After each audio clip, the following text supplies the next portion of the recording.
According to my studies of Ibn Ishaq's Sirat Rasulallah, the biography of Muhammad, I was struck by the fact that his first wife, Khadija, had an enormous and lasting influence on both his theological learning and his psychology. Because she was a woman, the followers of Muhammad have purposefully neglected to highlight her outstanding contributions to Muhammad's self-perceived mission of creating the Quran as a scripture for his fellow pagan Arabs. Will you elaborate on this? Your conclusion is perfectly correct. In fact, and without the slightest exaggeration, neither Muhammad nor his Quran would have become part of history without Khadija's singular contributions. Let us, as usual, look at the Muhammadan records themselves. It was Ibn Ishaq's Sirat that gave us the very earliest report, as well as a great number of myths about Muhammad and Khadija on pages 82-83. Khadija bint Khuwaylid was a twice widowed, very rich and powerful merchant woman in her 40s when Muhammad was about 25 years of age. According to the so-called traditions, Muhammad was a decent, loyal, honest and intelligent man. Because of his reputation, Khadija employed him to take her goods to Syria and trade with them, in spite of the fact that the traditions also assert that he was illiterate. After he returned with the merchandise, she was able to sell them at a great profit. It was Khadija, contrary to the male-dominated traditions of the Arabs, who proposed marriage to Muhammad, and he accepted. As usual in Muhammadan Islam, controversy surrounds Khadija's children by her second husband and involves the other daughters or stepdaughters of Muhammad. These daughters were Zainab, Ruqayya and Kulthum. Some historians say that these were Khadija's daughters by her second husband, whereas others insist they were her daughters by Muhammad. This is not very probable, considering Khadija's advanced age at the time she married Muhammad. Fatima was the daughter of Muhammad and Khadija. She was Muhammad's favorite daughter. Two boys who died at an early age were Al-Qasim and Al-Tahir.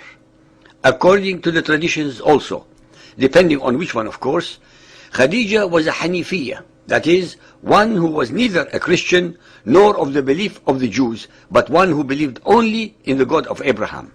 Her uncle was Waraqa bin Nawfal, who had converted from paganism to Christianity.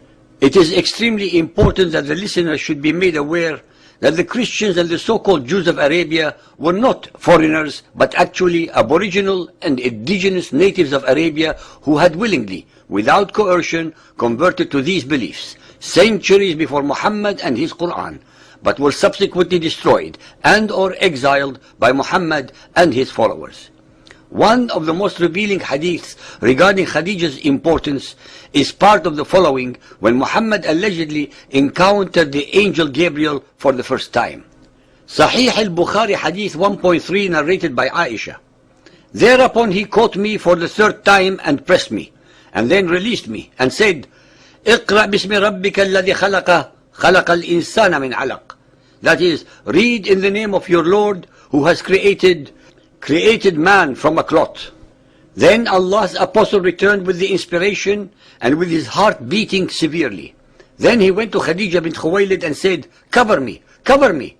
They covered him till his fear was over, and after that he told her everything that had happened and said, I fear that something may happen to me. Khadija replied, never, by Allah, Allah will never disgrace you. Khadija then accompanied him to her cousin Waraqa bin Nawfal, who during the pre-Islamic period became a Christian and used to write the writing with Hebrew letters. He would write from the Gospels in Hebrew as much as Allah wished him to write. He was an old man and had lost his sight. Khadija said to Waraqa, listen to the story of your nephew, O my cousin. Waraqa asked, O my nephew, what have you seen? Allah's apostle described whatever he had seen. Waraqa said, this is the same one who keeps the secrets, the angel Gabriel whom Allah had sent to Moses. Our listeners should know that the angel Gabriel never appeared to Moses, but to Mary, the mother of Jesus. And if Waraqa was truly a learned Christian, he would not have uttered such incredible drivel. Al-Tirmidhi Hadith 117, narrated by Ali ibn Abu Talib.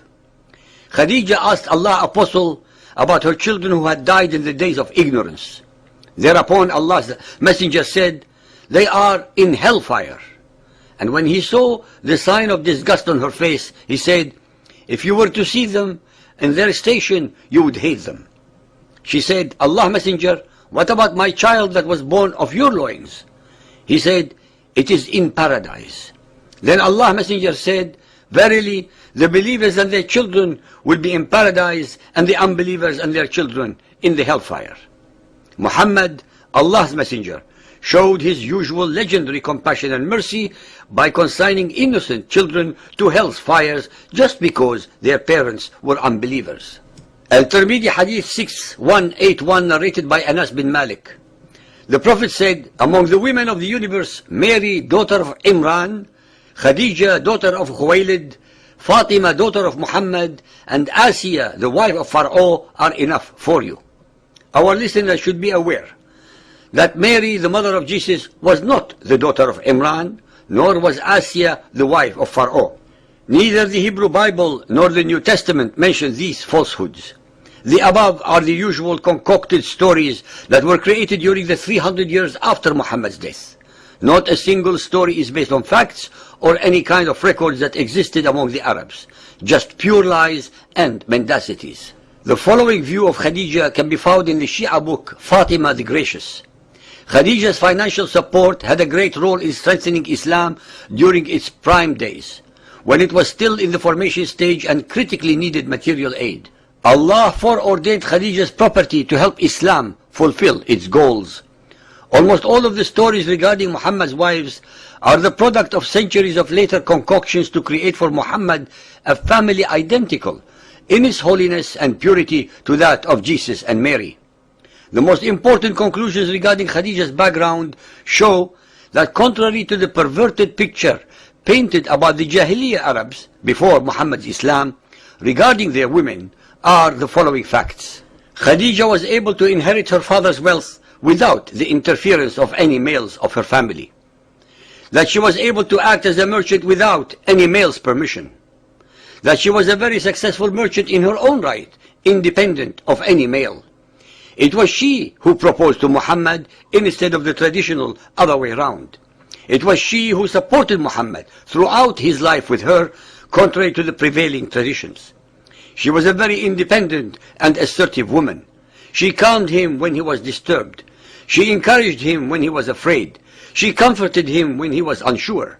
She knew about the one and only Allah long before Muhammad's alleged revelations.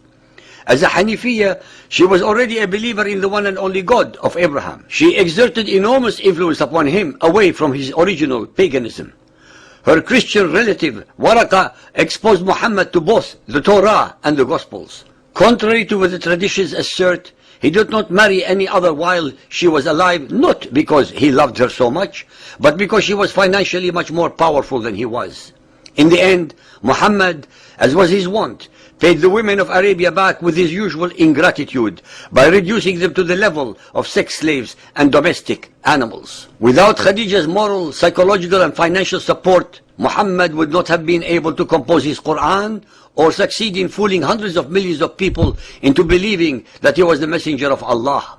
In fact, the female followers of Muhammad should revolt against all the oppressive, terrorizing and humiliating man-made rules and regulations, especially those who live in the Western democracies, and throw away the shackles of enslavement that have been put around them.